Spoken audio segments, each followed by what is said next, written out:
The film is set in the Cold War, so the period just following World War II. But there is a surprising kind of there isn't a lot of violence in the film, but you do definitely get the sense of the tension and the unease associated with this period.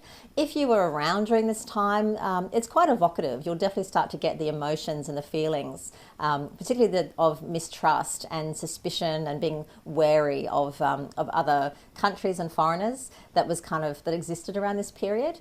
The costume detailing and the period detail certainly helps to evoke those emotions.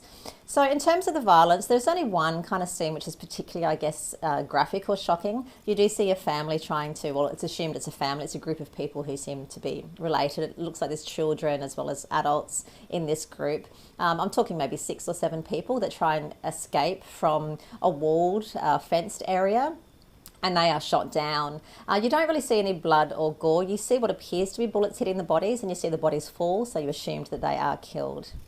There's another scene when a house is kind of under attack. There are people at home in the house, and the windows and some of the objects inside the house are kind of shot up, and the people kind of run and scream in fear.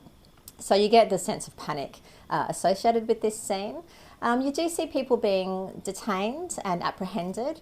3 people in particular, they're accused of spying. So you see the ways that they are approached and apprehended, and there's different ways that this happens. One of them is in his apartment. The door is rammed down, and his apartment is kind of searched and ransacked a little, and he is led away. A second man is approached in the street. The objects he is carrying are kind of knocked out of his hand, and there's a little bit of push and shove and arguing, and then he is later seen as having been detained. And a third man is actually flying a military aircraft, and he is shot down. And you see a quite tense scene of when the aircraft is plummeting to the ground, and he makes his escape, but then is later captured.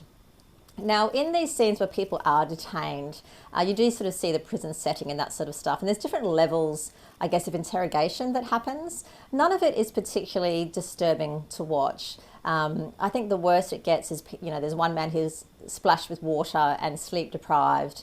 So you get the sense that he is being, I guess, tormented a little bit. And the impression is there that worse might have happened to him, and worse might have happened to other people who suffered the same fate. But you certainly don't see anything particularly shocking or disturbing in relation to the interrogation or questioning tactics that these people undergo. You do see children in schools watching footage of nuclear bomb blasts. So you see the mushroom clouds, you see buildings being, decimated and that kind of thing. And part of this is, I guess, the scare tactics or education of children that were growing up in the era, and warning them about potential nuclear attacks and what they would do in case of disaster. So you see children discussing bomb shelters and survival and things like that. That's really kind of, I guess, it with the violence. And the only, as I said, the only real sort of bloody or gore scene you see is the corpses being shot. But again, you don't see anything in close-up. It's more just the impression that they have been shot.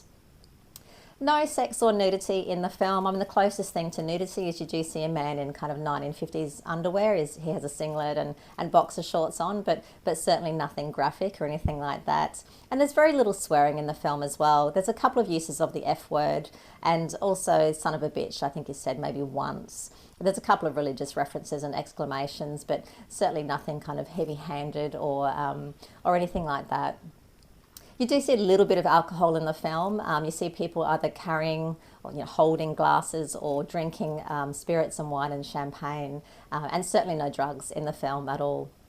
So Bridge of Spies is directed by Steven Spielberg and stars Tom Hanks and Mark Rylance. And you can read a full, more detailed breakdown of the film at cinemum.net.